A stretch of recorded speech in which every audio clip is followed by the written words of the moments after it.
거대한 캐나다 로키 산맥의 심장부. 날카로운 겨울바람이 늙은 소나무들을 울부짖게 만드는 새벽. 굳게 닫힌 오두막 문틈으로 새어나온 희미한 불빛만이 이 광활한 설원에 존재하는 유일한 온기처럼 보입니다. 그 안에서 거친 손으로 위스키 잔을 쥔 한 남자가 두 마리의 개를 번갈아 쳐다보고 있습니다.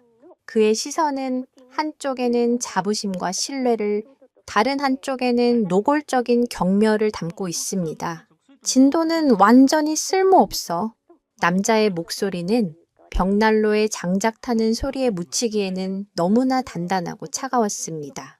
이 한마디는 앞으로 펼쳐질 장엄하고도 가슴 아픈 드라마의 서막을 여는 총성이었습니다. 곧이어 이 사냥꾼의 편견은 혹독한 대자연의 시험대 위에서 산산조각 나고 충직한 허스키의 명성은 시험받게 될 것입니다. 그리고 모두가 무시했던 작은 진돗개는 침묵 속에 감춰왔던 위대한 본능을 폭발시키며 예상치 못한 방역으로 모두를 경악하게 만들 것입니다. 생과 사의 갈림길에서 펼쳐지는 이들의 운명적인 사냥. 그 거대한 대립과 감동적인 반전의 이야기가 지금 시작됩니다. 진돗개라는 존재가 가진 진정한 가치는 과연 무엇일까요? 그러니 편안히 앉으시기 전에 잠시 시간을 내어 영상에 좋아요를 누르고 구독해주세요. 제 채널은 유산을 따라서입니다. 이제 그 이야기를 차근차근 설명해 드리겠습니다. 남자의 이름은 아서. 60평생을 캐나다의 황야와 함께 살아온 베테랑 사냥꾼이었다. 그의 얼굴에 깊게 팬 주름은 수없이 마주했던 눈보라와 혹한이 새겨놓은 훈장이었고, 투박하지만 군더더기 없는 손놀림은 야생에서의 생존 법칙이 체화된 결과물이었다. 아서에게 개는 단순한 동물이 아니었다. 혹독한 자연 속에서 등을 맞댈 수 있는 유일한 동료이자 그의 생명을 지켜주는 가장 믿음직한 파트너였다. 그리고 지금 그의 곁에는 로보라는 이름의 시베리안 허스키가 있었다. 늑대를 연상시키는 은회색 털과 얼음처럼 푸른 눈, 잘 발달된 근육질의 몸은 그 자체로 위압감을 풍겼다. 로보는 단순한 사냥개를 넘어 아서의 자부심 그 자체였다. 알래스카 썰매계 대회에서 여러 차례 우승을 차지한 혈통 좋은 챔피언이었고, 곰의 흔적을 추적하는 능력이나 사나운 늑대 무리 앞에서도 물러서지 않는 용맹함은 이미 수십 번의 사냥을 통해 증명되었다. 아서는 로보의 털을 쓰다듬으며 나지기 말했다. 오늘도 잘 부탁한다. 나의 전사. 로보는 주인의 칭찬에 화답하듯 낮게 으르렁거리며 꼬리를 힘차게 흔들었다. 아서의 경멸, 어린 시선은 벽난로 반대편. 구석에 조용히 웅크리고 있는 또 다른 개에게로 향했다. 개의 이름은 마루. 1년 전 한국에 사는 오랜 친구가 자네에게 꼭 필요한 친구가 될 걸세라며 보내온 진돗개였다. 아서는 마루를 처음 봤을 때의 실망감을 아직도 잊을 수 없었다. 로보에 비해 체구는 왜소했고 맹수 같은 위압감 대신 온순하고 차분한 인상만을 풍겼다. 짧고 단단한 황금빛 털과 검은 눈동자는 영리해 보였지만 아서가 사냥개에게 기대하는 야성과는 거리가 멀었다. 무엇보다 아서를 가장 답답하게 만든 것은 마루의 침묵이었다. 로보가 사냥감을 발견했을 때 우렁차게 짖거나 위험을 감지했을 때 경고의 신호를 보내는 것과 달리 마루는 좀처럼 짖는 법이 없었다. 그저 조용히 주변을 살피고 모든 상황을 묵묵히 지켜볼 뿐이었다. 아서의 눈에 그 침묵은 무능함의 다른 이름이었다. 멍청한 건지 겁이 많은 건지 저런 녀석을 어떻게 사냥에 데려간단 말인가. 그는 몇 번이고 마루를 다른 곳으로 보내버릴까 고민했지만 친구와의 의리 때문에 차마 그러지 못했다. 오늘의 사냥은 아서에게 특히 중요했다. 겨우내 먹을 식량을 비축해야 하는 마지막 기회였기 때문이다. 그는 거대한 엘크나 부스를 목표로 하고 있었다. 그러기 위해서는 로보의 뛰어난 추적 능력과 힘이 절대적으로 필요했다. 마루는 그저 짐 덩어리가 될 것이 뻔했다. 하지만 아서는 어쩔 수 없이 마루를 데려가기로 했다. 오두막에 혼자 남겨두었다가 늑대라도 만나면 꼼짝없이 당할 것이 분명했기 때문이다. 차라리 자기 눈앞에 두는 편이 낫다고 판단한 것이다. 아서는 벽에 걸린 윈체스터 장총을 집어들며 마지막으로 장비를 점검했다. 탄환, 비상식량, 나침반, 그리고 눈보라를 대비한 작은 텐트까지 모든 준비는 완벽했다. 그는 로보의 목에 추정용 GPS 장치를 채워주며 든든하다는 듯 어깨를 두드렸다. 반면 마루에게는 낡은 가죽 목줄을 채워주는 것이 전부였다. 그 차별적인 대우에도 마루는 아무런 반응을 보이지 않았다.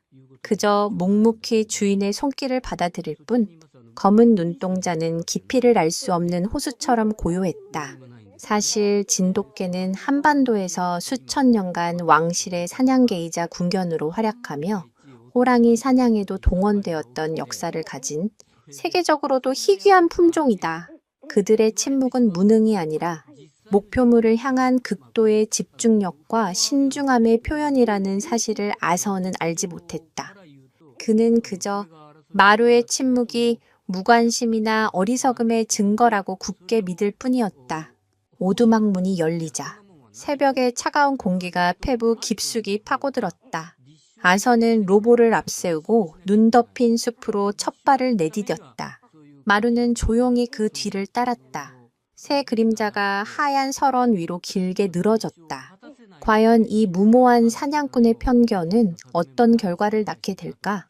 침묵하는 진돗개는 정말 쓸모없는 존재일까?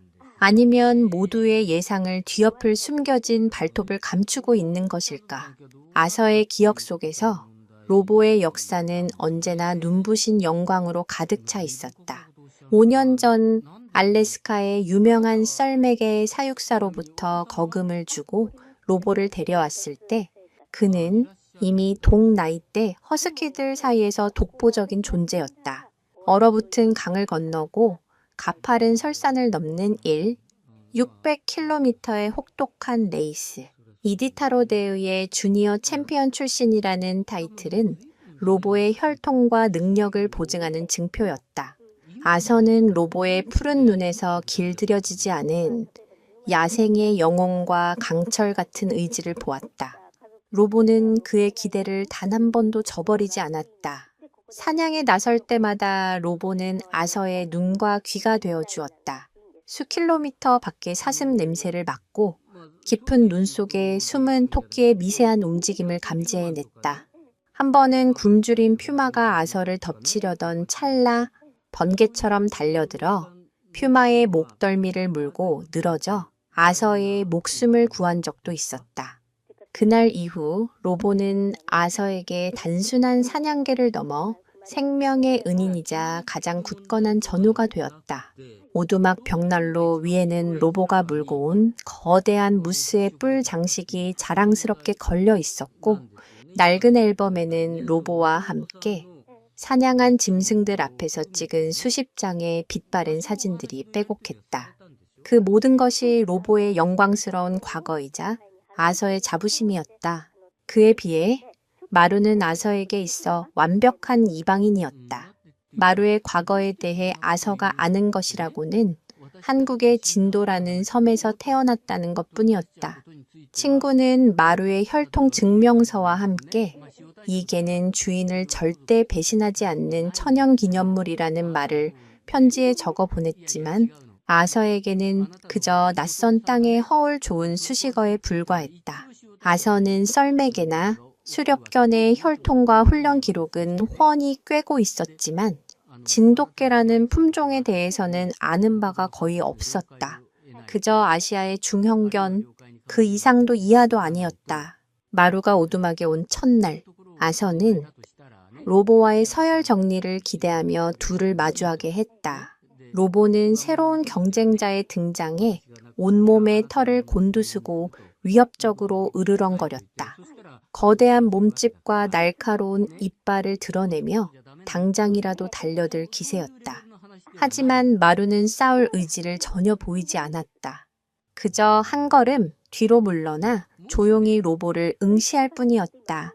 그 모습은 아서의 눈에 비굴한 굴복으로 비쳤다. 역시 투지라고는 눈꼽만큼도 없군. 그날 이후 마루는 오두막의 공식적인 서열 꼴찌가 되었다. 식사도 로보가 다 먹고 난 후에야 남은 것을 먹었고 잠자리도 따뜻한 벽난로 앞은 로보의 차지. 마루는 차가운 현관문 근처에서 몸을 웅크리고 자야 했다. 이러한 명백한 차별 속에서도 마루는 단 한 번도 불평하거나 저항하지 않았다. 로보가 자신의 밥그릇을 빼앗아도 아서가 거친 손길로 자신을 밀쳐내도 그저 묵묵히 받아들일 뿐이었다. 가끔 아서는 마루의 그 수능적인 태도에 알 수 없는 짜증을 느끼기도 했다. 야생에서 살아남아야 할 개가 저토록 무기력해서야 되겠냐는 생각 때문이었다. 그러나 아서가 간과한 것이 있었다. 마루는 굴복한 것이 아니라 관찰하고 있었던 것이다. 그는 새로운 환경과 무리의 규칙, 그리고 무엇보다 주인이라고 인식한 아서라는 인간을 이해하기 위해 모든 신경을 곤두쓰고 있었다. 진돗개는 평생 단 한 명의 주인만을 섬기는 것으로 유명한데 그 충성심은 복종이 아닌 깊은 유대와 이해를 바탕으로 형성된다. 마루는 자신을 경멸하는 주인일지라도 그를 자신의 유일한 주인으로 받아들이고 그의 성향과 습관, 심지어는 미세한 감정의 변화까지도 조용히 학습하고 있었던 것이다. 사냥을 떠나기 며칠 전 아서는 창고에서 오래된 사슴 가죽을 손질하고 있었다. 무심코 날카로운 칼에 손을 깊게 베었고 상처에서 피가 솟구쳤다. 아서가 고통스러운 신음을 내뱉는 순간 가장 먼저 달려온 것은 로보가 아니었다.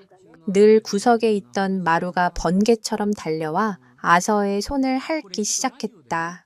그 눈빛에는 명백한 걱정과 불안이 서려 있었다. 아서는 저도 모르게 놀라 마루를 쳐다보았다. 늘 무표정하고 무심해 보였던 개의 눈에서 그런 깊은 감정을 읽은 것은 처음이었다. 잠시 후 소란을 듣고 달려온 로보는 피 냄새에 흥분한 듯 킁킁거리기만 할 뿐이었다. 그 순간 아서의 마음속에 아주 미세한 균열이 생겼다. 하지만 그는 이내 고개를 저으며 그 감정을 떨쳐냈다. 우연일 뿐이야. 피 냄새를 맡고 달려온 거겠지. 그는 마루를 가볍게 밀쳐내고 상처를 동여맸다. 마루는 더 이상 다가오지 않고 다시 제자리로 돌아가 아서가 치료를 마칠 때까지 조용히 그를 지켜볼 뿐이었다. 그날 밤 아서는 잠결에 자신을 지켜보는 듯한 시선을 느끼고 눈을 떴다. 어둠 속에서 마루의 두 눈이 희미하게 빛나고 있었다. 그것은 단순한 동물의 눈빛이 아니었다. 마치 늙은 영혼이 깃든 것처럼 깊고 고요한 시선이었다. 아서는 알 수 없는 기분에 사로잡혔지만 이내 피곤함에 다시 눈을 감았다. 그는 애써 그 이방인의 존재를, 그 침묵 속에 담긴 의미를 외면하고 있었다. 이 낯선 개가 자신의 운명을 어떻게 바꿔놓을지 전혀 상상하지 못한 채 황야로의 여정은 팽팽한 긴장감 속에서 시작되었다. 로키 산맥의 겨울숲은 아름다우면서도 치명적인 두 얼굴을 가지고 있었다. 눈가루를 하얗게 뒤집어 쓴 침엽수림은 마치 동화 속 풍경 같았지만 그 고요함 속에는 굶주린 포식자들의 날카로운 발톱이 숨겨져 있었다. 아서는 이런 환경에 익숙했다. 그는 눈 위에 남겨진 미세한 발자국만 보고도 동물의 종류와 크기, 심지어 지나간 시간까지 짐작할 수 있는 전문가였다. 그의 곁에서 로보는 흥분을 감추지 못했다. 꽁꽁 얼어붙은 대기의 냄새, 눈 밑에 숨은 작은 생명들의 흔적. 이 모든 것이 로보의 사냥 본능을 자극했다. 로보는 연신코를 벌름거리며 주위를 탐색했고 때로는 너무 앞서 나가 아서의 제지를 받아야 했다. 그 넘치는 에너지는 아서에게는 든든한 믿음의 근거였다. 그래, 저래야 내 사냥개답지. 아서는 만족스러운 미소를 지으며 로보의 힘찬 발걸음을 따라 눈길을 옮겼다. 반면 마루의 모습은 로보와 극명한 대조를 이루었다. 마루는 아서의 뒤를 그림자처럼 조용히 따를 뿐이었다. 로보처럼 눈밭을 헤집고 다니거나 불필요한 움직임을 보이지 않았다. 고개는 항상 정면을 향해 있었고 두 귀는 마치 레이더처럼 쉴 새 없이 움직이며 사방의 소리를 포착했다. 마루의 시선은 한 곳에 머무르지 않고 멀리 있는 산등성이부터 발밑의 눈 더미까지 숲 전체를 훑고 있었다. 아서의 눈에는 그런 마루의 모습이 여전히 소극적이고 겁 많은 행동으로만 보였다. 그는 마루가 로보의 기세에 눌려 있거나 낯선 환경에 겁을 먹고 제 역할을 하지 못하고 있다고 단정했다. 찌찌찌! 저 녀석은 그냥 오두막이나 지키게 할 걸 그랬어. 아서는 혼잣말을 하며 마루를 향해 혀를 찼다. 그는 몰랐다. 마루의 그 침착함이 바로 진돗개가 가진 고유의 사냥 방식이라는 것을. 진돗개는 허스키처럼 힘과 속도로 사냥감을 몰아붙이기보다는 뛰어난 청각과 시각, 후각을 총동원하여 주변 환경을 완벽하게 파악하고 가장 효율적인 경로와 방법을 찾아내는 지능적인 사냥꾼이다. 마루는 지금 불필요한 에너지를 낭비하지 않고 숲의 모든 정보를 수집하며 만일의 사태에 대비하고 있었던 것이다. 몇 시간을 걸었을까? 아서는 잠시 휴식을 취하기 위해 커다란 바위 아래에 자리를 잡았다. 그는 보온병에 담아온 따뜻한 커피를 마시며 지도를 살폈다. 로보는 그 사이에도 지치지 않는 듯 주변을 맴돌며 무언가를 찾고 있었다. 그때 조용히 아서의 곁을 지키던 마루가 갑자기 몸을 낮추고 코를 땅에 박은 채 킁킁거리기 시작했다. 그리고는 고개를 들어 북동쪽의 빽빽한 숲을 향해 시선을 고정했다. 온몸의 근육이 긴장으로 팽팽해졌고 꼬리는 수평으로 굳어 있었다. 그것은 명백한 발견의 신호였다. 하지만 마루는 짖지 않았다. 그저 목표물을 향해 온 신경을 집중한 채 주인의 다음 명령을 기다리고 있을 뿐이었다. 아서는 그런 마루의 행동을 대수롭지 않게 여겼다. 또 다람쥐나 보고 저러는 거겠지. 그는 마루 쪽은 쳐다보지도 않고 다시 지도에 코를 박았다. 바로 그 순간 로보가 요란하게 짖으며 남서쪽 방향으로 쏜살같이 달려나갔다. 아서는 반사적으로 총을 움켜쥐고 로보가 달려간 쪽을 바라보았다. 멀지 않은 곳에서 커다란 흰고리 사슴 한 마리가 눈보라를 일으키며 달아나고 있었다. 좋았어. 오아보. 아서는 쾌재를 부르며 즉시 로보의 뒤를 쫓았다. 드디어 기다리던 사냥감이 나타난 것이다. 그는 마루가 경계하던 북동쪽 방향은 완전히 잊어버렸다. 마루는 주인이 자신을 무시하고 로보를 따라가는 모습을 잠시 지켜보았다. 그의 눈동자가 미세하게 흔들렸다. 그는 주인이 떠난 방향과 자신이 발견한 목표물이 있는 방향을 번갈아 쳐다보며 잠시 망설이는 듯했다. 하지만 이내 결심을 굳힌 듯 아서의 뒤를 따라 달리기 시작했다. 주인의 곁을 지키는 것이 우선이라는 본능적인 판단 때문이었다. 아서의 마음속에서는 이미 마루의 존재가 완전히 지워져 있었다. 오직 로보와 저 멀리 달아나는 사슴만이 그의 온 신경을 사로잡았다. 하지만 그의 경험, 많은 사냥꾼의 감각, 한 구석에서 무언가 꺼림칙한 느낌이 고개를 들었다. 마루가 보였던 그 기묘한 집중력, 그리고 로보가 사슴을 발견하기 직전 숲 전체에 흐르던 미묘한 정적, 그것은 마치 폭풍전의 고요함처럼 느껴졌다. 아서는 애써 그 불길한 예감을 떨쳐내려 했다. 지금은 사냥에 집중해야 할 때였다. 하지만 그가 지나쳐버린 그 순간의 선택이 그와 두 마리 개의 운명을 거대한 위험 속으로 밀어넣는 결정적인 계기가 되었음을 깨닫기까지는 그리 오랜 시간이 걸리지 않았다. 마루가 북동쪽 숲에서 발견했던 것은 과연 무엇이었을까? 그리고 아서와 로보가 쫓는 사슴은 그들을 어디로 이끌고 있는 것일까? 광활한 설원은 이제 서서히 그들의 편이 아니게 되고 있었다. 추격전은 숨 가쁘게 이어졌다. 로보는 눈 위를 나는 듯이 달렸고 아서는 스키를 신은 채 그 뒤를 바짝 쫓았다. 흰고리 사슴은 필사적으로 도망쳤지만 지구력이 좋은 허스키와 노련한 사냥꾼의 협공에서 벗어나기란 쉽지 않았다. 숲은 점점 더 깊어졌고 지형은 험난해졌다. 아서는 숨을 헐떡이면서도 입가에 미소를 지었다. 이것이 바로 그가 사랑하는 사냥의 희열이었다. 야생의 생명과 자신의 모든 것을 걸고 벌이는 순수한 힘과 지혜의 대결. 그리고 그 중심에는 언제나처럼 믿음직한 파트너, 로보가 있었다. 마루는 그들의 뒤에서 조금 처진 채 말없이 따라오고 있었다.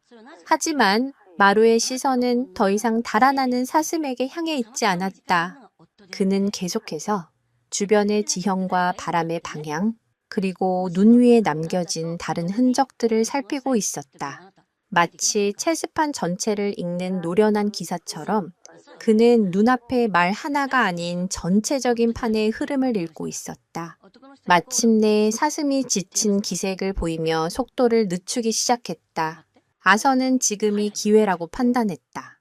그는 나무 뒤에 몸을 숨기고 조심스럽게 총을 겨눴다. 로보는 아서의 신호를 받고 더 이상 짖지 않은 채 사슴의 퇴로를 막기 위해 옆으로 빙 돌아가기 시작했다. 완벽한 팀워크였다. 아서는 숨을 죽이고 방가쇠에 손가락을 걸었다. 모든 것이 계획대로 되어가고 있었다. 바로 그때 예상치 못한 일이 벌어졌다. 사슴이 갑자기 방향을 틀어 얼어붙은 계곡 쪽으로 뛰어내린 것이다. 너무나 갑작스러운 움직임에 아서는 조준할 타이밍을 놓치고 말았다. 진작 아서는 욕설을 내뱉으며 사슴이 사라진 계곡 아래를 내려다보았다. 경사가 너무 가팔라서 스키를 타고 내려가기는 위험했다. 로보는 사냥감을 놓쳤다는 사실에 분을 이기지 못하고 계곡 가장자리에서 미친 듯이 지저댔다. 흥분한 로보는 당장이라도 뛰어내릴 기세였다. 로보? 안 돼. 기다려. 아서가 소리쳤지만 로보는 좀처럼 진정하지 못했다. 바로 그때 뒤따라온 마루가 조용히 아서의 곁으로 다가왔다. 그리고는 계곡 아래를 내려다보는 대신 아서와 로보가 달려온 길을 되짚어보며 코를 킁킁거렸다. 잠시 후 마루는 아서의 바지가랑이를 가볍게 물고는 다른 방향으로 끌기 시작했다. 아서는 짜증스럽게 마루를 뿌리쳤다. 이리 와. 마루, 지금 장난할 때가 아니야. 하지만 마루는 포기하지 않고 다시 아서에게 다가와 그를 잡아 끌었다. 그 눈빛은 그 어느 때보다 진지하고 단호해 보였다. 마루가 이끄는 방향은 사슴이 달려온 길과는 전혀 다른 언덕 위쪽이었다. 아서는 마루의 이상한 행동에 화가 치밀었지만 그 끈질긴 태도에 무언가 이상한 낌새를 느꼈다. 그는 마지못해 마루를 따라 몇 걸음 옮겼다. 마루는 작은 덤불 앞에 멈춰서서 앞발로 눈을 파헤치기 시작했다. 눈이 거치자 그곳에는 희미하게 남은 또 다른 동물의 흔적이 드러났다. 그것은 사슴의 발자국이 아니었다. 훨씬 더 크고 깊게 파인 발자국. 그리고 그 주변에는 사슴이 방향을 틀면서 남긴 다급한 흔적들이 선명했다. 아서는 그제야 모든 상황을 파악할 수 있었다. 사슴은 그들을 피해 달아난 것이 아니었다.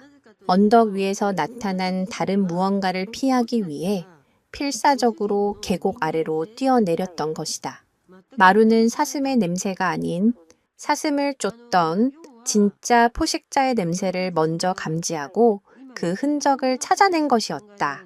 로보는 눈앞의 사슴의 흥분에 그 중요한 단서를 놓쳤지만 침착하게 전체 상황을 살피던 마루는 그것을 놓치지 않았다. 아서는 등골이 서늘해지는 것을 느꼈다.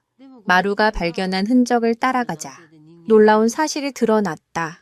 그 포식자는 사슴을 쫓는 대신 아서와 로보의 움직임을 파악하고 우회하여 그들의 뒤를 노리고 있었다. 마루가 아니었다면 그들은 사슴의 정신이 팔린 채 거대한 위협에 무방비로 노출될 뻔했다. 아서는 처음으로 마루를 다른 시선으로 바라보았다. 저 작고 조용한 개가 가진 침착함과 관찰력이 어쩌면 로보의 용맹함만큼이나 사냥에서 중요한 능력일지도 모른다는 생각이 머리를 스쳤다. 하지만 그 생각은 곧이어 닥쳐온 더 큰 충격 앞에서 산산조각 났다. 마루가 찾아낸 발자국의 주인이 누구인지 확인하는 순간 아서는 자신의 실수가 얼마나 치명적이었는지 깨달아야 했다. 과연 마루가 발견한 흔적의 주인은 누구였을까? 그리고 아서는 이 첫 번째 실수를 만회하고 위기에서 벗어날 수 있을까? 숲의 그림자는 점점 더 짙어지고 있었다. 아서는 눈 위에 찍힌 발자국을 내려다보며 숨을 삼켰다. 그의 평생에 걸친 사냥 경험이 그 흔적의 주인을 즉각적으로 알려주었다. 넓고 둥근 형태, 깊게 파인 5개의 발가락 자국, 그리고 그 앞에 선명하게 찍힌 거대한 발톱의 흔적, 의심의 여지가 없었다. 그리즐리 베어, 회색곰이었다. 그것도 보통 크기가 아니었다. 발자국의 크기로 미루어 보아 최소 300kg은 좋게 나가는 거대한 수컷임이 분명했다. 겨울잠에 들어갔어야 할 곰이 왜 이 시기에 돌아다니는 것일까? 아마도 충분한 먹이를 구하지 못해 동면에 실패했거나 중간에 잠에서 깨어 굶주린 상태로 배회하고 있는 것일 터였다. 그리고 그런 상태의 회색곰은 세상에서 가장 위험하고 예측 불가능한 맹수 중 하나였다. 아서의 이마에 식은땀이 배어나왔다. 사슴 사냥은 이제 문제가 아니었다. 지금부터는 사냥이 아니라 생존의 문제였다. 로보는 그제야 사태의 심각성을 깨달았는지 곰의 채취가 짙게 벤 발자국 앞에서 낮게 으르렁거리며 털을 곤두세웠다. 맹렬한 투지를 불태우면서도 그 소리에는 미세한 두려움이 섞여 있었다. 허스키는 늑대나 퓨맥에는 대적할 수 있을지 몰라도 회색곰은 차원이 다른 상대였다. 아서는 본능적으로 총을 고쳐 잡았다. 그의 윈체스터 장총은 엘크나 무스를 상대하기에는 충분했지만 분노한 회색곰을 한 방에 쓰러뜨리기에는 위력이 부족할 수 있었다. 만약 첫 발에 급소를 마치지 못한다면 부상당한 곰은 더욱 포악해져 걷잡을 수 없는 상황을 만들 것이었다. 그는 조심스럽게 주변을 살폈다. 곰의 발자국은 그들이 온 길을 따라 이어져 있었다. 놈은 그들을 미행하고 있었던 것이다. 어쩌면 지금 이 순간에도 나무 뒤 어딘가에서 자신들을 지켜보고 있을지 모른다는 생각에 등골이 오싹했다. 이 위급한 상황에서 가장 침착한 것은 마루였다. 마루는 곰의 흔적 앞에서 짖거나 동요하지 않았다. 그저 코를 벌름거리며 바람의 방향을 확인하고 귀를 쫑긋 세워 숲의 미세한 소리에 귀를 기울일 뿐이었다. 그 모습은 마치 노련한 장군이 전투를 앞두고 적의 동태와 지형을 살피는 것처럼 신중하고 침착했다. 마루는 이내 아서에게 다가와 그의 손을 가볍게 핥았다. 그것은 마치 주인님, 제가 곁에 있습니다. 너무 걱정 마십시오. 라고 말하는 듯한 조용한 위로와 같았다. 아서는 처음으로 마루의 존재가 든든하게 느껴졌다. 비록 체구는 작고 힘은 약할지 몰라도 저 알 수 없는 침착함이 어쩌면 이 위기를 헤쳐나가는 데 도움이 될지도 모른다는 희미한 기대를 품게 되었다. 사실 회색곰과 같은 최상위 포식자들은 상대의 두려움을 본능적으로 감지하는 능력이 있다. 로봇처럼 섣불리 저기를 드러내거나 두려움에 떠는 것은 오히려 곰의 공격성을 자극할 수 있는 위험한 행동이었다. 반면 마루의 침착함은 곰에게 자신을 섣불리 건드려서는 안 될 존재로 인식시킬 수도 있는 일종의 심리전이었던 셈이다. 움직여야 한다. 아서는 결단을 내렸다. 이곳에 계속 머무는 것은 곰에게 유리한 시간을 벌어주는 것과 같았다. 그는 곰의 발자국을 피해 바람을 안고 이동할 수 있는 가장 안전한 경로를 찾아야 했다. 그는 나침반을 꺼내 방향을 확인하고 오두막으로 돌아갈 최단 경로를 계산하기 시작했다.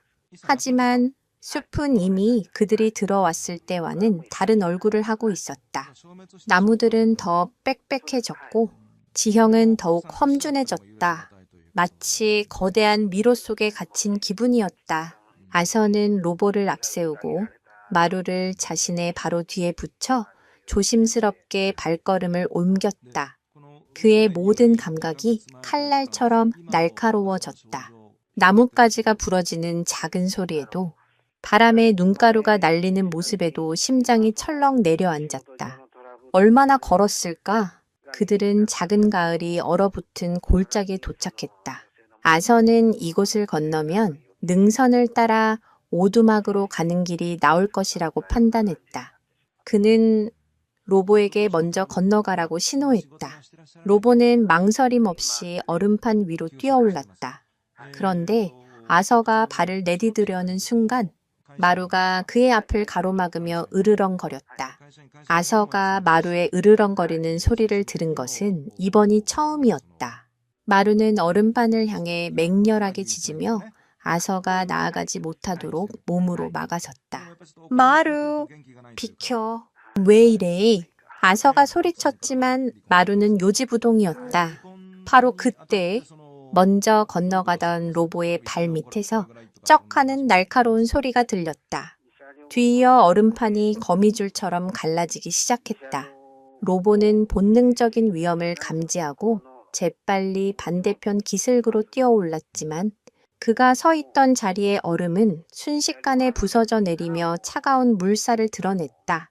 마루는 얼음의 두께가 사람과 개 두 마리의 무게를 감당할 수 없다는 것을 미리 감지하고 아서에게 경고했던 것이다. 아서는 하얗게 질린 얼굴로 마루를 내려다 보았다. 이 작은 개가 또다시 자신의 목숨을 구한 것이다.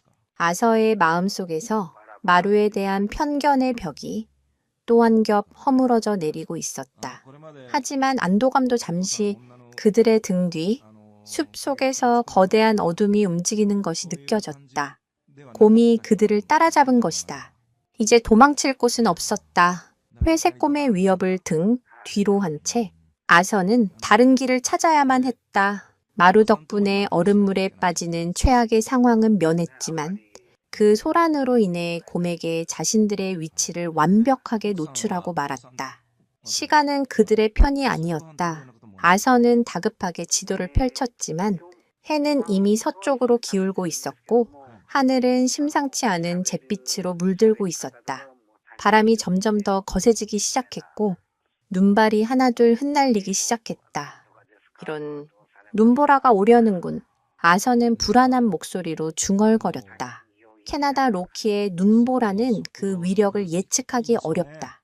순식간에 한 치 앞도 분간할 수 없게 시야를 가리고 방향 감각을 마비시키며 천을 급격히 떨어뜨려 사람을 죽음으로 몰고 갈 수 있었다. 곰과 눈보라, 이제 그들은 두 개의 거대한 위협에 동시에 쫓기는 신세가 되었다. 아서는 지름길을 포기하고 시간이 더 걸리더라도 비교적 안전한 능선을 따라 이동하기로 결정했다. 그는 두 마리 개를 재촉하며 발걸음을 서둘렀다. 눈발은 점점 더 굵어졌고 바람은 살을 내는 듯한 칼날이 되어 그들의 뺨을 후려쳤다. 로보는 추위와 계속되는 긴장감에 지친 듯 처음의 기세는 온데간데 없고 꼬리를 다리 사이에 만 채 힘겹게 눈을 헤쳐나갔다. 반면 마루는 여전히 침착함을 잃지 않았다. 그는 아서의 발치에 바짝 붙어 떨어지지 않으면서도 쉴 새 없이 주변을 경계했다. 마루의 짧고 촘촘한 털은 허스키의 장모보다 보온성은 떨어졌지만 눈이 달라붙지 않아 몸을 가볍게 유지하는 데는 더 유리했다. 이는 혹독한 한국의 겨울 기후에 적응하며 진화한 진돗개의 신체적 특징 중 하나였다. 눈보라는 순식간에 세상을 하얗게 지워버렸다. 아서는 자신의 바로 앞에 있는 나무조차 희미하게 보일 뿐 사방을 분간할 수 없게 되었다. 이런 상황을 설맹 와이드아웃이라고 부른다. 하늘과 땅의 경계가 사라지고 원근감이 완전히 마비되어 마치 하얀 허공에 떠있는 듯한 착각을 일으키는 극도로 위험한 현상이다. 베테랑이 나서조차 이런 최악의 설맹은 몇 번 겪어보지 못했다. 그는 나침반을 보려 했지만 세찬 바람 때문에 손을 제대로 가눌 수조차 없었다. GPS 장치는 이미 오래전에 추위로 방전되어 버렸다. 그는 완전히 고립되었다. 두려움이 엄습했다. 이 광활한 설원에서 길을 잃는다는 것은 곧 죽음을 의미했다. 곰에게 잡아먹히기 전에 추위와 탈진으로 먼저 쓰러지게 될 것이었다. 로보, 이리 와. 아서는 목청껏 소리쳤다. 시야가 막힌 상황에서 의지할 것은 로보의 후각뿐이었다. 그는 로보가 자신들이 지나온 길의 냄새를 기억해 되돌아갈 수 있기를 바랐다. 하지만 로보는 아서의 부름에 제대로 반응하지 못했다. 극심한 추위와 공포에 질린 로보는 제자리에서 낑낑거리며 몸을 떨고 있을 뿐이었다. 후각 역시 매서운 바람과 눈볼에 마비되어 제 기능을 하지 못하는 듯했다. 아서의 마지막 희망이 사라지는 순간이었다. 절망감이 그의 온몸을 짓눌렀다. 그는 거대한 나무의 등을 기댄 채 주저앉았다. 천이 급격히 떨어지는 것이 느껴졌다. 이대로 있다가는 정말 얼어 죽을지도 몰랐다. 그는 마지막 힘을 쥐었자 비상용 텐트를 꺼내려 했지만 꽁꽁 언 손가락은 말을 듣지 않았다. 바로 그때 마루가 아서의 품으로 파고들었다. 마루는 자신의 몸으로 아서의 가슴을 녹이려는 듯 그의 품에 얼굴을 비비며 떠나지 않았다. 작은 체구에서 전해져 오는 온기가 절망에 빠진 아서의 마음에 작은 불씨를 지폈다. 마루는 잠시 아서의 얼굴을 핥아준 뒤 자리에서 일어나 결심을 굳힌 듯 어딘가를 향해 걷기 시작했다. 그리고는 몇 걸음 가다가 뒤를 돌아보며 아서에게 따라오라는 듯 짧게 짖었다. 거의 짖지 않던 마루가 내는 소리는 칠흑 같은 어둠 속 등대 불빛처럼 아서의 의식을 깨웠다. 아서는 망설였다. 지금 이 상황에서 움직이는 것은 더 위험할 수 있었다. 하지만 마루의 눈빛에는 알 수 없는 확신이 담겨 있었다. 마치 자신을 믿으라는 듯 간절하게 그를 바라보고 있었다. 아서는 자신도 모르게 자리에서 일어났다. 그는 비틀거리며 마루의 뒤를 따랐다. 로보도 그제야 정신을 차린 듯 마지못해 그들의 뒤를 따랐다. 마루는 눈보라를 정면으로 맞으며 망설임 없이 앞으로 나아갔다. 어떻게 방향을 잡는 것인지, 무엇을 보고 길을 찾는 것인지 아서는 도무지 알 수 없었다. 그저 앞서가는 작은 황금빛 실루엣을 놓치지 않으려 안간힘을 쓸 뿐이었다. 진돗개는 뛰어난 귀소 본능을 가진 것으로 알려져 있다. 수백 킬로미터 떨어진 곳에서도 자신의 집을 찾아온다는 이야기가 전설처럼 내려온다. 이는 단순히 후각에만 의존하는 것이 아니라 지구의 미세한 자기장을 감지하거나 바람의 흐름, 지형의 미묘한 변화를 읽어내는 복합적인 능력 덕분이라는 연구 결과도 있다.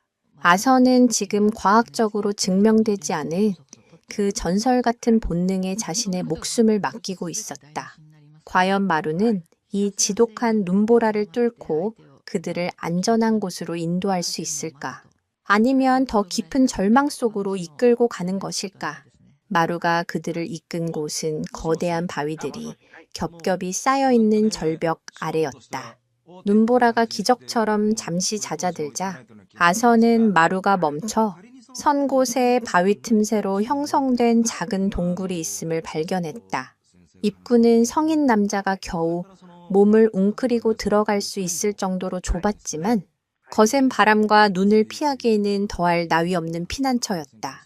세상에, 마루, 네가 어떻게 이런 곳을? 아서는 감탄과 경외가 섞인 목소리로 중얼거렸다. 마루는 마치 자신이 해야 할 일을 다 했다는 듯 아서의 곁에 조용히 앉아 그의 손을 핥았다. 아서는 이 작은 개가 가진 경이로운 능력에 전율을 느꼈다. 마루는 단순히 길을 찾은 것이 아니었다. 이 최악의 눈보라 속에서 생존에 가장 필요한 장소를 본능적으로 찾아낸 것이다. 아서는 지친 몸을 이끌고 동굴 안으로 들어갔다. 아는 생각보다 아늑했다. 마른 나무잎들이 쌓여 있어 차가운 땅의 한기를 막아주었고 바깥의 맹렬한 바람소리가 거짓말처럼 잦아들었다.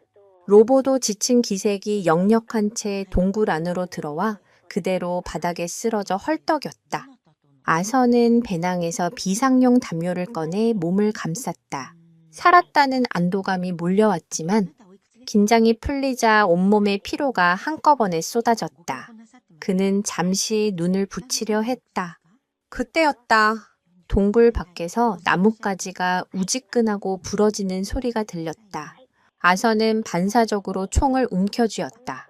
심장이 다시 미친 듯이 뛰기 시작했다. 눈보라는 피했지만 아직 또 하나의 위협이 남아 있었다. 로보는 그 소리의 주인을 직감하고 맹렬하게 짖기 시작했다. 동굴 입구의 어둠 속에서 거대한 형체가 서서히 모습을 드러냈다. 그들을 추격해온 회색곰이었다. 굶주림에 번들거리는 눈, 쉴 새 없이 벌름거리는 코, 떡 벌어진 어깨와 거대한 앞발. 곰은 동굴 입구에서 풍겨 나오는 사람과 개의 냄새에 이끌려 온 것이 분명했다. 곰은 동굴 안을 들여다보며 위협적으로 포효했다. 그 소리는 동굴 전체를 뒤흔들었고 바위 부스러기가 후두둑 떨어져 내렸다. 공포에 질린 아서는 차가운 바위에 등을 기댄 채 꼼짝도 할 수 없었다. 이 좁은 공간에서 저 괴물과 마주친다면 도망칠 곳도 싸울 방법도 없었다. 바로 그 순간 로보가 용감하게 앞으로 뛰쳐나갔다.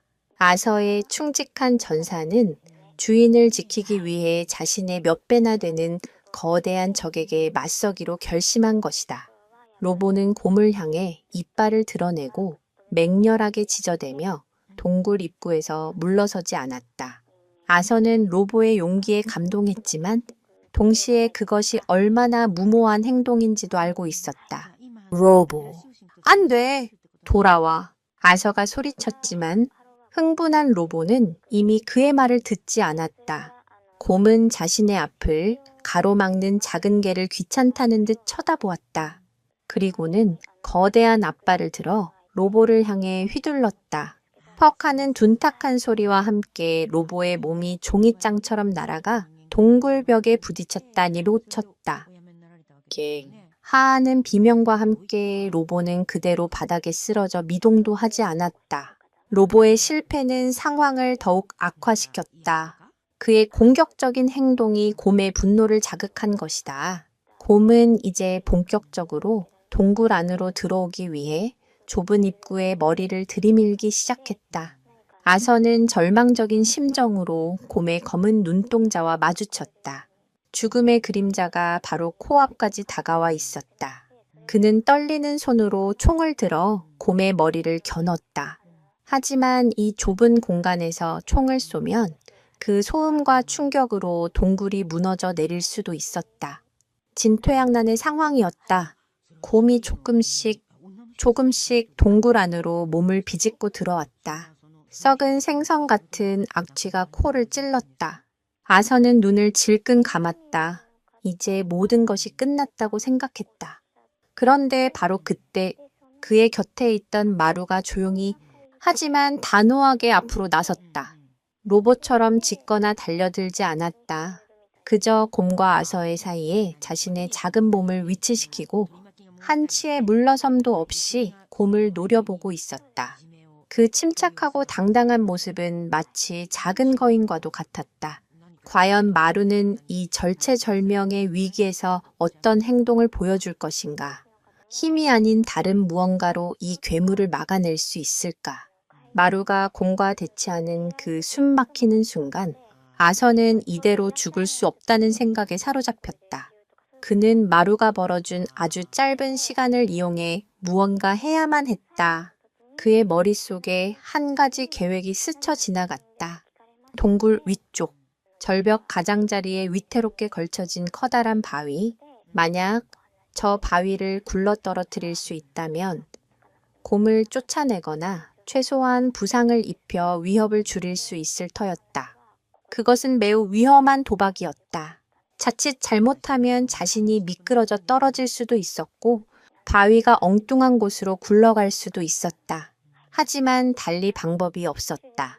아서는 마루와 쓰러진 로보를 향해 나직이 속삭였다. 조금만 버텨다오. 그는 총을 등에 맨 차에 동굴 옆에 가파른 바위벽을 타기 시작했다. 눈보라는 잦아들었지만 바위는 여전히 눈과 얼음으로 뒤덮여 미끄러웠다. 그는 꽁꽁 언 손으로 바위 틈을 잡고 한 발 한 발 필사적으로 위를 향해 올라갔다. 발밑에서는 곰이 동굴 안으로 들어가기 위해 애쓰는 소리와 그런 곰의 주의를 끌기 위해 낮게 으르렁거리는 마루의 소리가 들려왔다.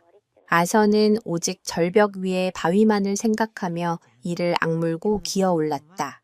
그의 심장은 터질 듯이 뛰었고 폐는 차가운 공기에 찢어질 듯 아팠다. 몇 번이나 미끄러져 떨어질 뻔한 아찔한 순간을 넘기고 마침내 그는 목표했던 바위 바로 아래까지 도달했다. 문제의 바위는 생각보다 더 크고 단단하게 얼어붙어 있었다. 아서는 근처에서 단단한 나뭇가지를 주워 지렛대처럼 사용하기 시작했다. 그는 온몸에 체중을 실어 바위 밑을 파고들고 밀어내기를 반복했다. 꽁꽁 언 손에서는 감각이 사라졌고 어깨 근육은 비명을 질렀다. 하지만 그는 포기할 수 없었다. 아래에 있는 두 동료, 특히 자신을 위해 목숨을 걸고 버티고 있는 마루를 생각하며 마지막 남은 힘까지 쥐어짰다. 조금만 더. 그가 혼신의 힘을 다해 나뭇가지를 밀어 넣는 순간 우드득 소리와 함께 바위가 살짝 움직이는 것이 느껴졌다. 희망이 보였다. 그는 다시 한번 힘을 주었다. 바로 그때였다. 그가 딛고 있던 발밑에 눈 덮인 바위가 갑자기 무너져 내렸다. 이왕 아서는 비명을 지를 틈도 없이 균형을 잃고 아래로 추락했다. 다행히 그는 절벽 아래까지 떨어지지는 않았다. 몇 미터를 미끄러져 내려가다 동굴 입구 위쪽의 작은 바위턱에 겨우 몸이 걸렸다. 하지만 그 과정에서 그의 오른쪽 발목이 바위 틈에 끼인 채 끔찍한 각도로 꺾이고 말았다. 득 하는 소리와 함께 극심한 고통이 온몸을 꿰뚫었다. 아서는 고통에 찬 신음을 삼키며 발목을 내려다보았다. 부어오르기 시작한 발목은 누가 봐도 심각한 골절상이었다. 그는 이제 자신의 힘으로는 한 발짝도 움직일 수 없는 신세가 되었다. 설상가상으로 그가 떨어뜨린 총마저 저 아래 동굴 입구 근처로 미끄러져 내려가 버렸다. 아래를 내려다보니 상황은 더욱 절망적이었다. 아서가 추락하며 일으킨 소란에 놀란 곰이 동굴에서 잠시 물러나 있었지만 이내 부상당해 움직이지 못하는 아서를 발견하고는 탐욕스러운 눈빛으로 그를 올려다보고 있었다. 곰에게 아서는 이제 손쉬운 먹잇감에 불과했다. 곰은 절벽을 기어오르기 시작했다. 험준한 바위벽이었지만 회색 곰의 강력한 앞발과 발톱은 훌륭한 등반 도구였다. 성큼성큼 거대한 포식자가 죽음의 그림자처럼 그에게 다가오고 있었다. 아서는 완전히 무력했다. 무기도 없고 움직일 수도 없었다. 그는 자신의 어리석은 계획이 모든 것을 망쳐버렸음을 깨달았다. 치명적인 실수였다. 그는 허망하게 눈을 감았다. 친구가 말했던 자네에게 꼭 필요한 친구가 될 걸세라는 말이 귓가에 맴돌았다. 그는 마루의 진정한 가치를 너무 늦게 알아차린 자신을 원망했다. 이제 모든 것이 끝이라고 생각하는 순간 동굴 안에서 조용히 상황을 지켜보던 마루가 쏜살같이 튀어나왔다. 마루의 다음 행동은 아서뿐만 아니라 거대한 회색곰조차 상상하지 못했던 것이었다. 곰이 아서를 향해 절벽을 오르기 시작하자 동굴 입구에 쓰러져 있던 로보가 희미하게 신음하며 고개를 들었다. 그는 자신의 주인이 처한 끔찍한 위기를 목격했다. 로보의 푸른 눈에 다시 한번 투지가 불타올랐다. 그는 부상당한 몸을 일으키려 애썼지만 곰의 앞발에 맞은 충격으로 뒷다리 하나를 제대로 쓰지 못했다. 몇 번이나 비틀거리며 일어서려다 쓰러지기를 반복했다. 충성심은 여전했지만 그의 몸은 이미 한계에 부딪힌 상태였다. 로보는 무력한 자신의 처지에 분노하듯 절벽을 오르는 곰을 향해 애처롭게 짖을 뿐이었다. 한때 황야를 호령하던 챔피언의 위용은 온데간데 없었다. 그의 외침은 텅 빈 설원에 공허하게 울려 퍼지다가 힘없이 새우러졌다. 아서는 그런 로보의 모습을 보며 가슴이 미어지는 듯했다. 로보는 최선을 다했다. 자신의 목숨을 걸고 주인에게 충성을 바쳤다. 하지만 때로는 용기와 힘만으로는 해결할 수 없는 문제도 있는 법이다. 특히 상대가 압도적인 힘을 가진 자연, 그 자체일 때는 더욱 그렇다. 아서는 로보의 머리를 쓰다듬어 주며 속삭였다. 괜찮다, 로보. 넌 할 만큼 했어. 로보는 주인의 위로에 낑낑거리며 그의 손을 핥았다. 하지만 그 눈빛에는 여전히 주인을 지키지 못했다는 자책과 무력감이 가득했다. 로보는 아서의 곁을 지켰지만 다가오는 죽음의 그림자를 막을 방법은 알지 못했다. 그의 충성심은 위로가 될지언정 위기를 해결할 실마리는 되지 못했다. 아서의 시선은 절벽을 기어오르는 곰에게로 향했다. 이제 곰은 불과 몇 미터 앞까지 다가와 있었다. 곰의 거친 숨소리와 발톱이 바위를 긁는 소리가 죽음의 교향곡처럼 들려왔다. 아서는 모든 것을 포기하고 눈을 감았다. 그런데 그때 정적을 깨고 날카로운 소리가 들렸다. 아서가 눈을 떴을 때 믿을 수 없는 광경이 펼쳐지고 있었다. 마루가 아서가 떨어뜨린 총을 물고 절벽 아래에서 곰의 뒤를 맹렬하게 공격하고 있었던 것이다. 마루는 곰에게 정면으로 달려드는 무모한 짓을 하지 않았다. 그는 치고 빠지는 전술의 대가였다. 곰이 절벽을 오르기 위해 앞발을 드는 순간 쏜살같이 달려들어 곰의 뒷다리를 물고 늘어졌다. 곰이 고통에 찬 포효를 지르며 뒤를 돌아보면 마루는 이미 재빨리 뒤로 물러나 안전거리를 확보하고 있었다. 곰은 자신을 성가시게 구는 작은 짐승에게 짜증이 난 듯 절벽에서 내려와 마루를 상대하려 했다. 하지만 마루는 결코 곰에게 정면 대결의 기회를 주지 않았다. 그는 곰 주위를 원을 그리며 돌면서 끊임없이 곰의 약점을 노렸다. 곰이 앞발을 휘두르면 민첩하게 피하고 곰이 달려들면 더 빠른 속도로 거리를 벌렸다. 그것은 힘과 힘의 대결이 아니었다. 지능과 민첩성의 싸움이었다. 마루는 곰의 거대한 몸집과 느린 방향, 전환 능력을 정확히 간파하고 그것을 역이용하여 곰을 교란시키고 있었다. 곰은 거대한 몸을 이리저리 돌리며 마루를 잡으려 했지만 번번이 허공만 가를 뿐이었다. 곰의 분노는 극에 달했고 포효 소리는 계곡 전체를 울렸다. 아서는 넋을 잃고 그 광경을 바라보았다. 마루의 모든 움직임에는 단 하나의 목적만이 담겨 있었다. 바로 부상당한 주인을 곰의 위협으로부터 떼어놓는 것. 마루는 곰의 주의를 자신에게로 완벽하게 돌려놓고 아서로부터 점점 더 먼 곳으로 곰을 유인하고 있었다. 아서는 깨달았다.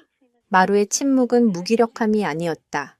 그것은 모든 상황을 냉철하게 분석하고 최적의 해답을 찾기 위한 깊은 통찰의 시간이었다.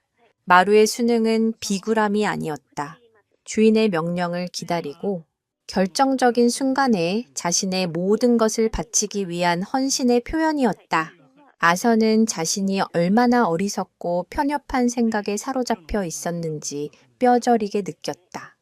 그는 이 작은 개 앞에서 한없이 부끄러워졌다. 한계에 부딪힌 로보의 충성심이 가슴 아픈 비극으로 느껴진다면 마루의 지혜로운 용기는 절망 속에서 피어나는 한 줄기 희망의 빛과 같았다. 하지만 마루는 언제까지 저 거대한 곰을 상대로 버틸 수 있을까? 그의 작은 체력은 곧 바닥나게 될 것이고 단 한 번의 실수가 곧 죽음으로 이어질 수 있는 아슬아슬한 싸움이었다. 곰을 유인하며 멀어지는 마루의 모습을 보며 아선은 무력감과 함께 강렬한 생존 의지를 느꼈다. 이대로 죽을 수는 없었다. 자신을 위해 목숨을 걸고 싸우는 저 작은 영웅을 위해서라도 어떻게든 살아남아야 했다. 그는 부러진 발목에 끔찍한 고통을 애써 무시하며 주위를 살폈다. 눈보라는 멎었지만 기온은 급격히 떨어지고 있었다. 이대로 밤을 맞이한다면 곰에게 잡아먹히기 전에 저천증으로 죽게 될 것이 분명했다. 피난처가 필요했다. 마루가 처음 찾아냈던 그 작은 동굴, 그곳이 지금 그가 기댈 수 있는 유일한 희망이었다. 아선은 부상당하지 않은 왼발과 두 팔을 이용해 필사적으로 몸을 움직이기 시작했다.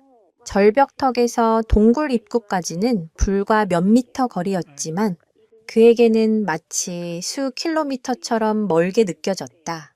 바닥에 눈과 얼음 위를 기어가는 동안 부러진 발목이 움직일 때마다 송곳으로 찌르는 듯한 고통이 척추를 타고 올라왔다. 그는 몇 번이나 고통에 찬 비명을 지르며 움직임을 멈췄다. 포기하고 싶은 생각이 들 때마다 멀리서 들려오는 마루의 짖는 소리와 곰의 포효 소리가 그의 정신을 번쩍 들게 했다. 마루가 버티고 있어. 나도 포기할 수 없어. 뽀! 그의 곁에서는 로보가 힘겹게 그를 도우려 애썼다.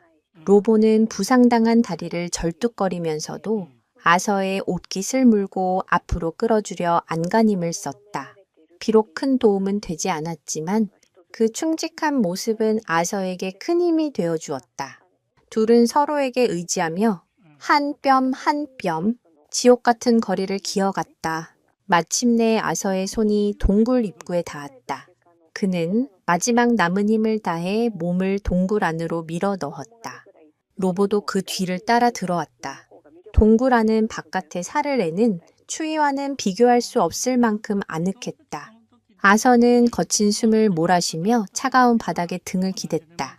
일단 최악의 추위는 피한 것이다. 아서는 잠시 숨을 고른 뒤 자신의 상태를 살폈다. 발목은 이미 끔찍할 정도로 부어올라 있었다. 그는 배낭에서 비상구급 상자를 꺼냈다. 다행히 압박 붕대와 부목으로 쓸만한 작은 판자가 들어있었다. 그는 고통을 참으며 스스로 응급처치를 시작했다.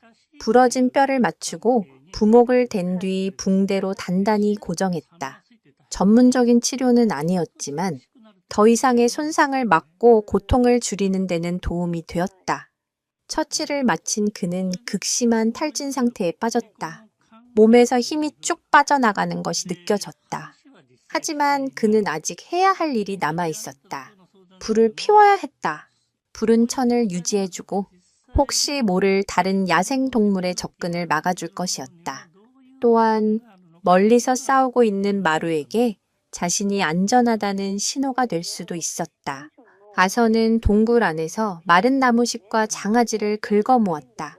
로보도 주인의 의도를 알아차렸는지 입으로 마른 나뭇가지를 물어닿아서 앞에 놓아주었다. 아서는 주머니에서 방수 케이스에 보관해 둔 성냥을 꺼냈다. 하지만 꽁꽁 언 손은 그의 뜻대로 움직여주지 않았다. 성냥을 긋는 것조차 힘겨웠다. 몇 번의 실패 끝에 마침내 작은 불꽃이 피어올랐다. 아서는 조심스럽게 불씨를 마른 나무잎에 옮겨 붙였다.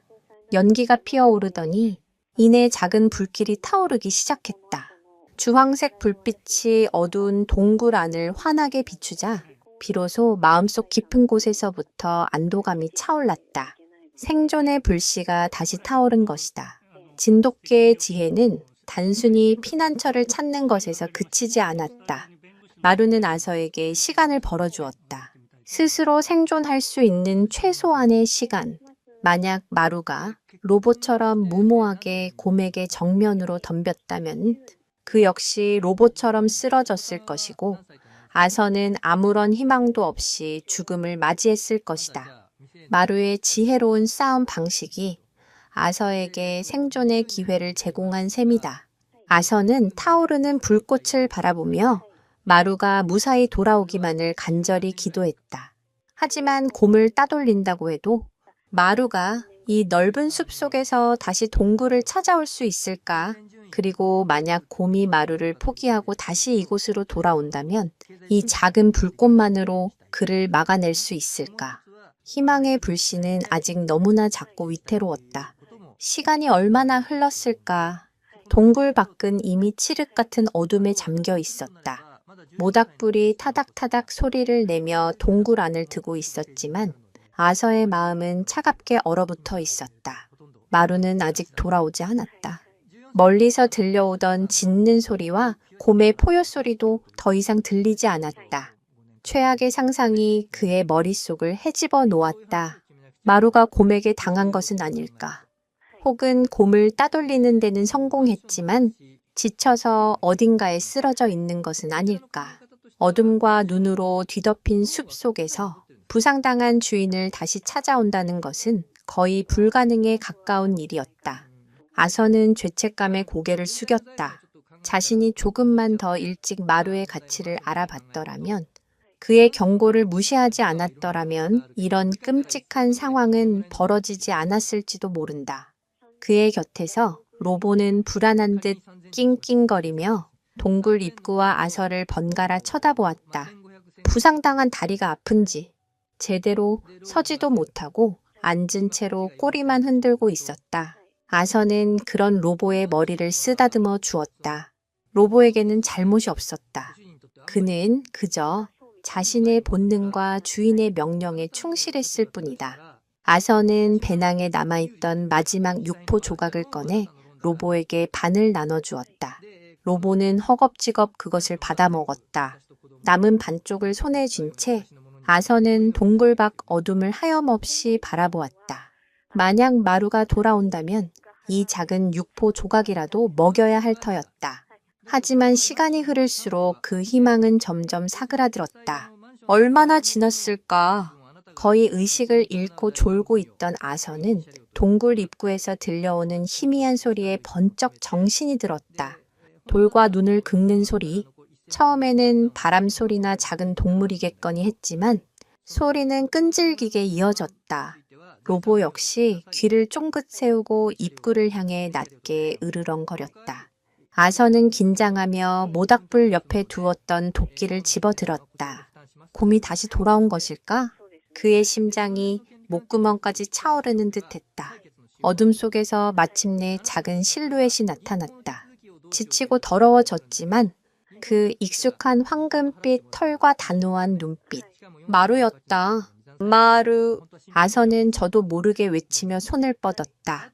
마루는 비틀거리며 동굴 안으로 들어왔다. 그의 몸은 온통 상처투성이었다. 어깨에는 깊게 팬 상처에서 피가 흐르고 있었고 다리 한쪽을 살짝 절고 있었다. 곰과 얼마나 치열하게 싸웠는지 짐작할 수 있었다. 하지만 그는 살아 돌아왔다. 이 어둡고 광활한 숲 속에서 부상당한 몸을 이끌고 기어이 주인이 있는 곳으로 돌아온 것이다. 아서는 마루를 끌어안았다. 차갑고 젖은 털 아래로 작지만 강한 심장이 뛰고 있는 것이 느껴졌다. 아서의 뜨거운 눈물이 마루의 털 위로 떨어졌다. 미안함, 고마움, 그리고 경이로움이 뒤섞인 눈물이었다. 그는 더 이상 자신의 편견을 부끄러워할 여유조차 없었다. 그저 살아 돌아온 이 작은 영웅의 존재 자체가 기적처럼 느껴질 뿐이었다. 마루는 주인의 품에 잠시 얼굴을 묻고 있다가 이내 그의 손을 핥고는 쓰러져 있는 로보에게 다가갔다. 그는 로보의 상처를 핥아주며 마치 동료를 위로하는 듯한 모습을 보였다. 서열 다툼이나 경쟁심은 찾아볼 수 없었다. 오직 혹독한 시련을 함께 겪는 동료에 대한 유대감만이 느껴졌다. 아선은 급히 구급상자를 열어 마루의 상처를 소독하고 붕대를 감아주었다. 마루는 치료하는 동안 작은 신음소리 한 번 내지 않고 묵묵히 주인의 손길을 받아들였다. 그렇게 지옥 같은 밤이 깊어갔다. 동굴 밖에서는 바람이 다시 울부짖기 시작했고 기온은 더욱 떨어졌다. 모닥불이 유일한 온기였지만 굶주림에서 오는 한기는 뼛속까지 파고들었다. 아선은 배가 고파 위장이 뒤틀리는 고통을 느꼈다. 개들 역시 마찬가지일 터였다. 개들은 늑대의 후손으로서 며칠씩 굶는 것에 인간보다 더 잘 적응되어 있다. 그들의 신진대사는 음식이 없을 때 에너지 소비를 최소화하는 모드로 전환되는데 특히 마루처럼 극도로 차분하게 엎드려 있는 것은 생존을 위한 본능적인 에너지 보존 전략이었다. 아선은 웅크리고 있는 마루를 보며 더 이상 그의 침묵을 오해하지 않았다. 그것은 생존의 지혜였다. 그때 아선은 품속에 넣어두었던 마지막 남은 육포반 조각을 떠올렸다. 그는 그것을 꺼내 마루의 입 앞에 내밀었다. 먹어라. 마루, 넌 나보다 더 이게 필요해. 하지만 마루는 고개를 저으며 육포를 외면했다. 그리고는 코로 아서의 손을 밀어 육포를 다시 주인에게 돌려보냈다. 아서가 다시 내밀자 마루는 아예 고개를 돌려버렸다. 그 눈빛은 확고했다. 주인님이 먼저 드셔야 합니다. 이게 그것은 말이 필요 없는 침묵의 맹세였다. 무리의 리더가 먼저 먹어야 한다는 본능적인 복종을 넘어선 자신을 구해준 주인에 대한 절대적인 신뢰와 헌신이었다. 아서는 손에 쥔 작은 육포 조각을 보며 목이 메어왔다. 이 혹독한 굶주림 속에서 자신의 목숨보다 주인의 목숨을 먼저 생각하는 이 작은 생명체 앞에서 그는 숙연해질 수밖에 없었다. 그는 결국 육포를 다시 품에 넣었다. 이 작은 충신과 함께라면 결코 이것을 혼자 먹을 수 없었다. 밤은 끝없이 길게만 느껴졌다. 아서는 부상당한 2마리의 개를 양옆에 끼고 서로의 천에 의지해 잠을 청했다. 얼마나 지났을까? 동이 트기 전 가장 짙은 어둠이 깔릴 무렵 잠결에 있던 아서는 이상한 기운을 느끼고 눈을 떴다. 그의 옆에 잠들어 있던 마루가 어느새 일어나 동굴 입구 쪽을 향해 온몸의 털을 곤두쓰고 있었다. 으르렁거리는 소리는 아니었지만 목 깊은 곳에서부터 새어나오는 아주 낮은 경고음이 동굴 안의 공기를 얼어붙게 만들었다. 마루의 시선은 한 점에 고정되어 있었다. 동굴 밖 어둠 속 무언가가 조용히 그리고 아주 가까이 다가오고 있었다. 마루의 경고에 아서의 온몸의 신경이 곤두섰다. 잠과 피로로 무거웠던 정신이 순식간에 날카로운 칼날처럼 깨어났다. 로보 역시 잠에서 깨어나 불안한 듯 코를 킁킁거리며 동굴 입구 쪽을 바라보았다. 동굴 안에는 타다 남은 모닥불의 희미한 불씨만이 깜빡이고 있었고 그 너머의 어둠은 모든 것을 삼킬 듯 깊고 고요했다. 하지만 그 고요함은 평온함이 아니었다. 폭발 직전의 화약꽃처럼 숨 막히는 긴장감이 감돌았다. 아서는 숨을 죽이고 귀를 기울였다. 처음에는 아무것도 들리지 않았다. 하지만 이내 바람 소리에 섞여 아주 미세한 소리가 들려왔다. 눈을 밟는 소리, 그것도 아주 무겁고 신중한 발걸음 소리였다. 아서는 직감했다. 곰이었다. 마루를 따돌리는 데 실패했거나 혹은 마루에게 입은 상처 때문에 더욱 집요해진 곰이 피 냄새와 사람 냄새를 따라 기어이 이곳을 다시 찾아온 것이다. 아서는 절망감에 휩싸였다. 불을 피우고 동굴에 숨으면 안전할 것이라는 희망은 산산조각 났다. 굶주리고 부상당한 곰은 그 무엇보다 위험하고 예측 불가능한 존재였다. 모닥불의 위협 정도는 무시하고 동굴로 쳐들어올 가능성이 충분했다. 게다가 지금 그들에게는 변변한 무기조차 없었다. 아서가 떨어뜨린 총은 마루가 물고 왔지만 추락의 충격으로 개머리판이 부서지고 조중영이 망가져 제대로 된 사격은 불가능한 상태였다. 유일한 무기는 손도끼 하나뿐이었다. 거대한 회색곰을 상대로 손도끼는 사실상 맨주먹이나 다름없었다. 죽음의 그림자가 다시 동굴 입구를 뒤덮었다. 어둠 속에서 거대한 형체가 천천히 모습을 드러냈다. 지난번보다 훨씬 더 위협적인 모습이었다. 곰의 어깨에는 마루에게 물린 듯한 깊은 상처가 나 있었고 그 상처에서 흘러내린 피가 털을 검붉게 물들이고 있었다. 고통은 곰의 분노를 극대화시킨 듯 충혈된 눈은 살기로 번뜩였다. 곰은 동굴 입구에서 안을 들여다보며 낮고 위협적인 소리로 울부짖었다. 당장이라도 뛰어들 기세였다. 아서는 부상당한 발목 때문에 제대로 서지도 못하는 몸을 일으켜 세우고 도끼를 고쳐 잡았다. 그의 등 뒤에서는 로보가 겁에 질려 낑낑거리는 소리가 들려왔다.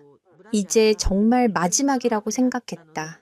하지만 그때 마루가 아서의 앞을 가로막아 섰다. 지난번과 같은 방어적인 자세가 아니었다.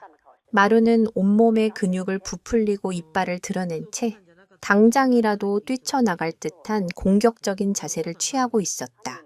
그 작은 체구에서 뿜어져 나오는 기세는 거대한 회색곰에게 조금도 밀리지 않았다.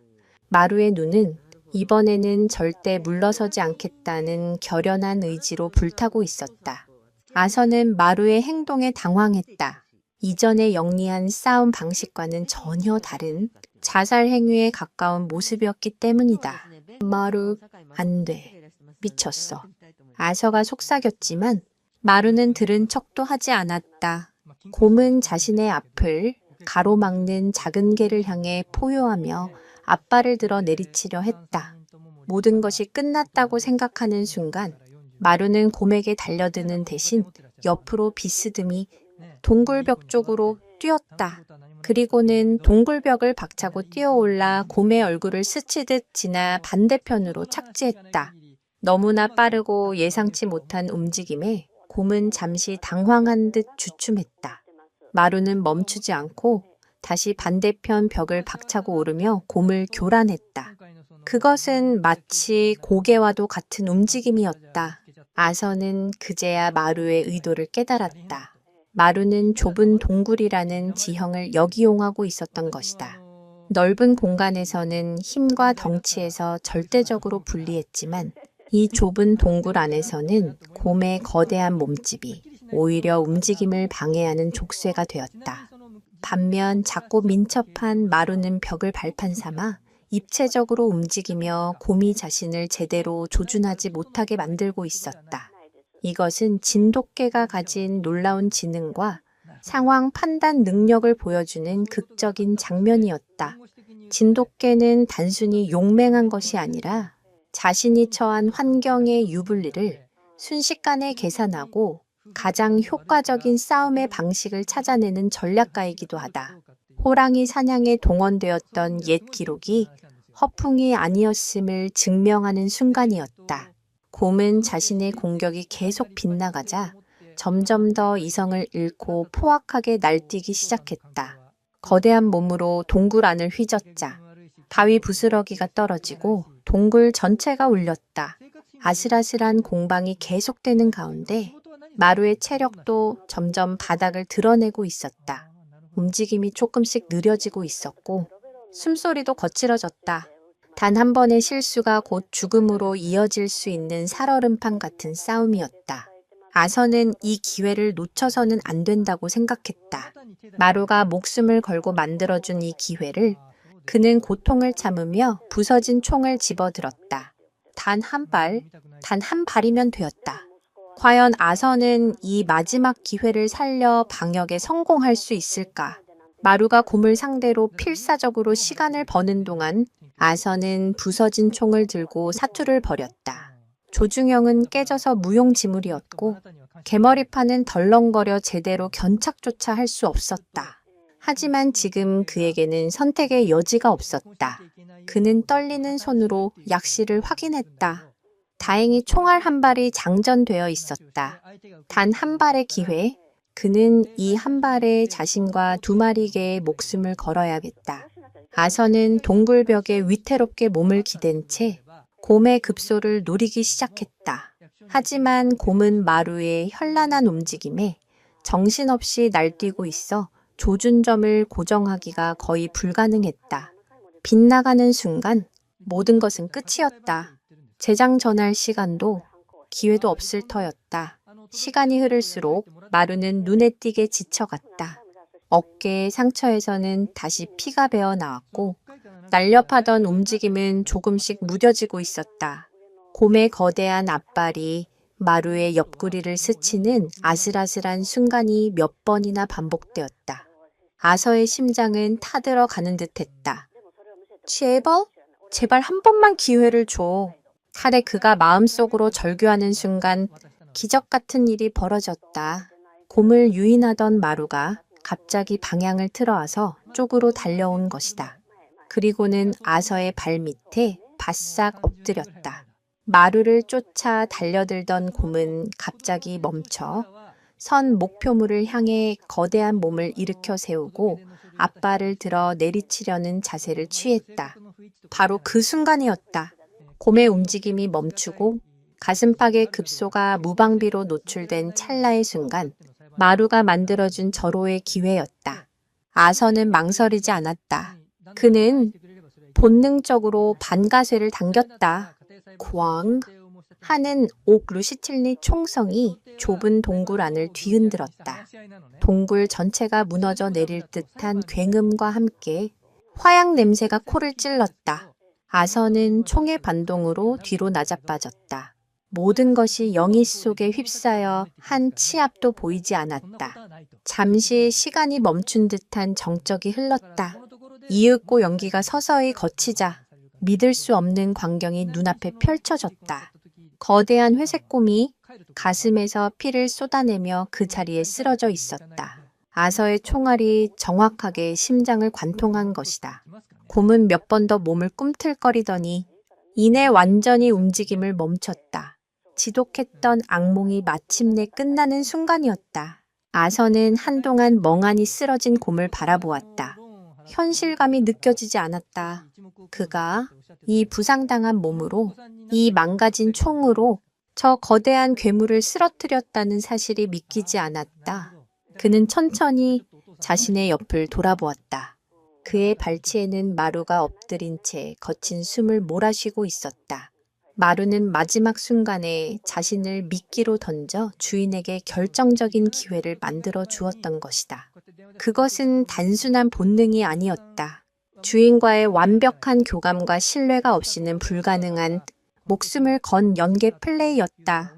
아서는 더 이상 감정을 주체할 수 없었다. 그는 기어가다시피 마루에게 다가가 그의 머리를 끌어안았다.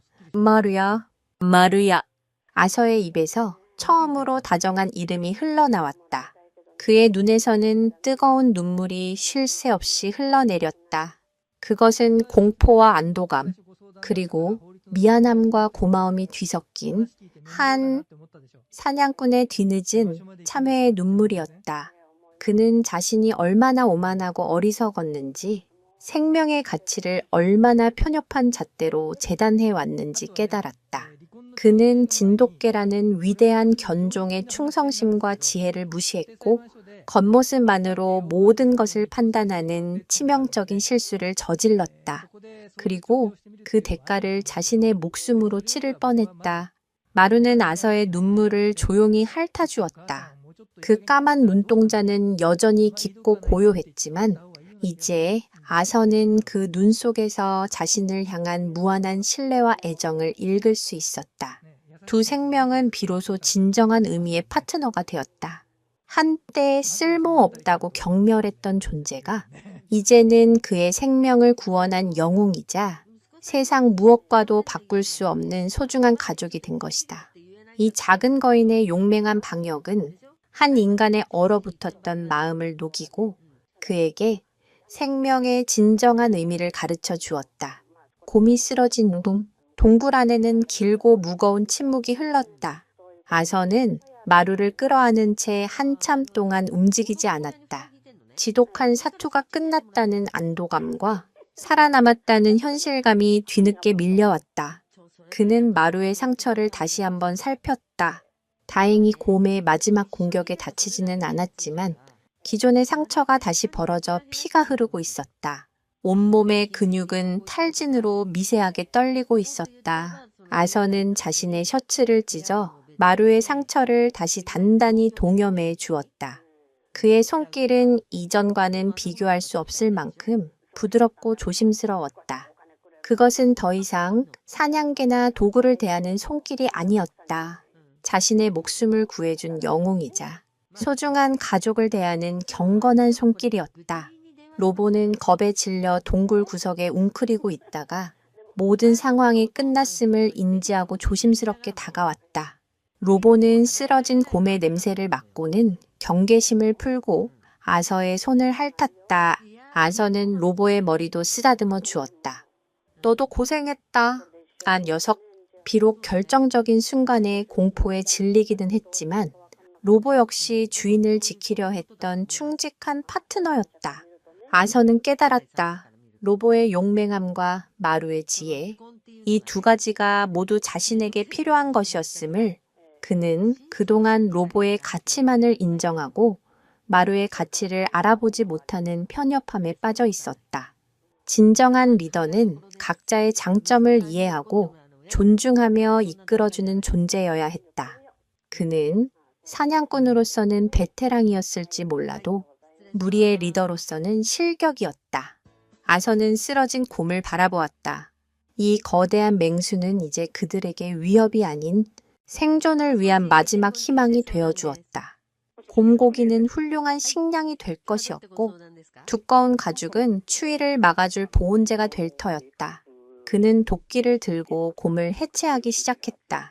부상당한 몸으로 거대한 곰을 다루는 것은 끔찍하게 힘든 일이었지만 그는 살아야 한다는 일념으로 이를 악물고 일했다. 가장 먼저 심장과 간을 잘라내 모닥불에 구웠다. 오랜 굶주림 끝에 맛보는 첫 음식이었다. 그는 가장 부드러운 살코기 부분을 잘라 두 마리 개에게 먼저 건넸다. 마루는 지난번처럼 사양하지 않고 주인이 주는 음식을 받아 먹었다. 아서와 마루, 로보, 세 식구는 그렇게 함께 생존의 기쁨을 나누었다. 식사를 마친 후 아서는 자신의 상황을 냉정하게 판단했다. 곰고기 덕분에 당장의 굶주림은 해결했지만 구조되기 전까지는 이곳에서 버텨야 했다. 부러진 발목으로는 이 험한 산을 내려가는 것이 불가능했다. 그는 곰 가죽을 벗겨내 동굴 바닥에 깔고 남은 고기는 눈 속에 묻어 보관했다. 곰의 지방을 태워 조명을 만들자. 어둡던 동굴은 한결 밝고 따뜻해졌다. 이제 그가 할 수 있는 일은 구조대가 자신을 찾아내기를 기다리는 것뿐이었다. 그는 배낭 깊숙한 곳에 넣어두었던 비상용 신호탄을 꺼내 들었다. 단 한 발뿐인 마지막 희망이었다. 이것을 언제, 어떻게 사용해야 할지가 관건이었다. 너무 일찍 쏴버리면 구조대가 발견하지 못할 수도 있었고 너무 늦게 쏘면 그 전에 다른 위험이 닥치거나 추위와 부상으로 목숨을 잃을 수도 있었다. 시간은 더디게 흘러갔다. 아서는 두 마리 개와 함께 동굴 안에서 하루, 이틀을 더 버텼다. 낮에는 혹시 모를 구조, 헬리콥터 소리에 귀를 기울였고 밤에는 서로의 천에 의지해 추위를 견뎠다. 그 시간 동안 아서와 마루의 유대는 더욱 깊어졌다. 마루는 한시도 아서의 곁을 떠나지 않았다. 아서가 고통스러워 신음하면 다가와 얼굴을 핥으며 위로했고 아서가 잠이 들면 입구 쪽에서 보초를 서며 그의 잠자리를 지켰다. 아서는 마루의 그 깊이를 알 수 없는 눈을 들여다보며 수많은 대화를 나누었다. 말은 통하지 않았지만 마음으로 모든 것을 이해할 수 있었다. 그는 친구가 왜 마루를 꼭 필요한 친구라고 했는지 이제야 비로소 깨달을 수 있었다. 마루는 단순히 충성스러운 개가 아니었다. 그는 주인의 영혼을 비추는 거울과도 같은 존재였다.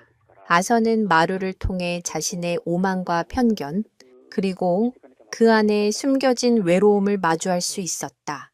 이 작은 진돗개는 사냥꾼의 목숨뿐만 아니라 그의 메마른 영혼까지 구원하고 있었던 것이다. 이 고립된 동굴은 그에게 감옥이 아닌 자신의 삶을 되돌아보고 새로운 의미를 찾는 성찰의 공간이 되어가고 있었다. 사흘째 되는 날 아침, 아서는 더 이상 기다릴 수 없다고 판단했다. 발목의 부기는 점점 심해졌고 상처 부위에 열이 나기 시작했다. 감염의 징후였다. 이대로 시간이 더 지체되면 다리를 절단해야 할지도 모르는 최악의 상황에 이를 수 있었다. 또한 곰고기도 얼마 남지 않았다. 그는 마지막 희망인 신호탄을 쏘기로 결심했다. 그는 마루와 로보를 이끌고 동굴 밖으로 나왔다. 며칠 만에 보는 햇살은 눈이 부시게 따가웠다. 온 세상이 하얀 눈으로 뒤덮여 고요했지만 그 아름다운 풍경은 이제 그에게 경외가 아닌 공포의 대상이었다. 그는 하늘이 가장 잘 보이는 넓은 공터로 힘겹게 걸어 나갔다. 마루는 그런 아서의 곁에 바짝 붙어 마치 그를 부축이라도 하려는 듯 몸을 기대왔다.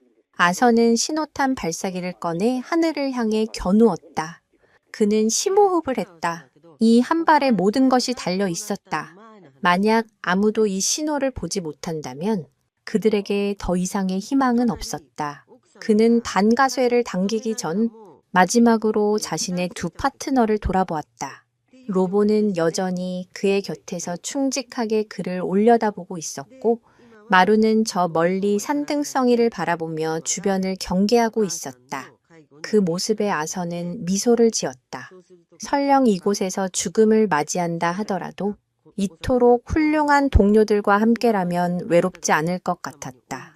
이야, 이제 하늘에 우리의 위치를 알려보자. 아서는 혼잣말을 하며 반가쇠를 힘껏 당겼다. 비용 하는 날카로운 소리와 함께 신호탄이 붉은 꼬리를 그리며 하늘 높이 쏘아 올려졌다. 잠시 후 배영 하는 소리와 함께 붉은 섬광이 눈 덮인 산을 환하게 비추며 하늘에서 작게 폭발했다. 붉은 연기가 파란 하늘을 배경으로 천천히 퍼져나갔다. 아서는 연기가 사라질 때까지 숨죽이며 하늘을 지켜보았다. 제발 누군가 이 신호를 보게 해달라고 간절히 기도했다. 시간이 흘렀다. 10분, 30분, 1시간, 하늘은 고요했고 아무런 변화도 없었다. 붉은 연기는 이미 바람에 흩어져 흔적도 없이 사라진 지 오래였다. 아서의 마음은 절망으로 가라앉았다.